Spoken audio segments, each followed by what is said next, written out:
કરીશું અહીંયા આપણને હોલ્ડ રેટિંગ જોવા મળ્યા છે.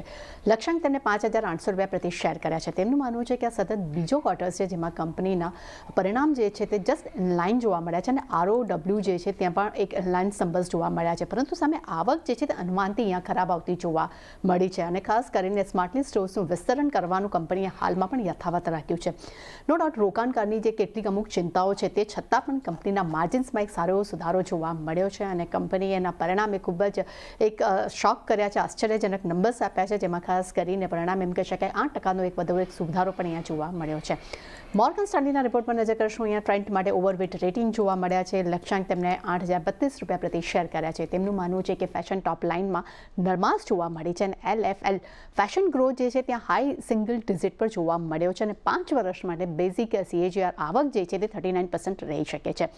બર્નસ્ટેઇનના રિપોર્ટમાં નજર કરશું. અહીંયા આપણને આઉટ પરફોર્મ રેટિંગ જોવા મળ્યું છે. લક્ષ્યાંક તેમને અહીંયા ઘટાડ્યા છે.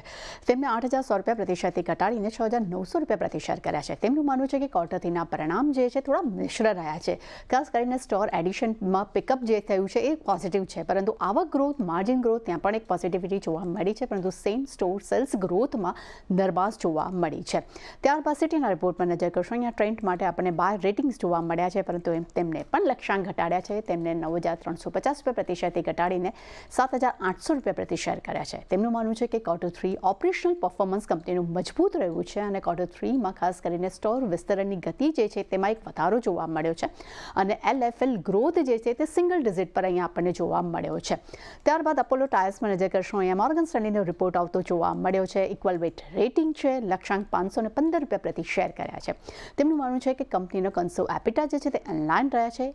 EU આવક જે છે તે 14% પર અનુમાન કરતાં વધુ સારા રહ્યા છે. અને ત્યારબાદ નજર કરીએ પાવર ગ્રીડ પર. અહીંયા HSBCનો રિપોર્ટ છે. રિડ્યુસ રેટિંગ છે. લક્ષ્યાંક 270 રૂપિયા પ્રતિ શેર કર્યા છે. તેમનું માનવું છે કે કંપનીએ કેપેક્સ ગાઈડન્સ વધાર્યું છે અને નવા ઓર્ડર્સ વધવાની જે ગતિ જે છે તે આવનારા સમયમાં વધી શકે છે તેવી હાલમાં એક ધારણા રાખી રહ્યા છે. પરંતુ અહીંયા આપણે જોયા છે કે રેટિંગ આપણને એક રિડ્યુસ તરફ જોવા મળ્યા છે અને નેગેટિવ રેટિંગ્સ અહીંયા આપણને જોવા મળ્યા છે. એટલે ચાની ખાસ કરીને જેટલા પણ રિપોર્ટ્સ મેં તમારી સમક્ષ નજર કર્યા છે તેના દરેક પર આજે આપણને ખાસ નજર રાખવાની રહેશે, ખાસ કરીને ટ્રેન્ડ પર. જી, તો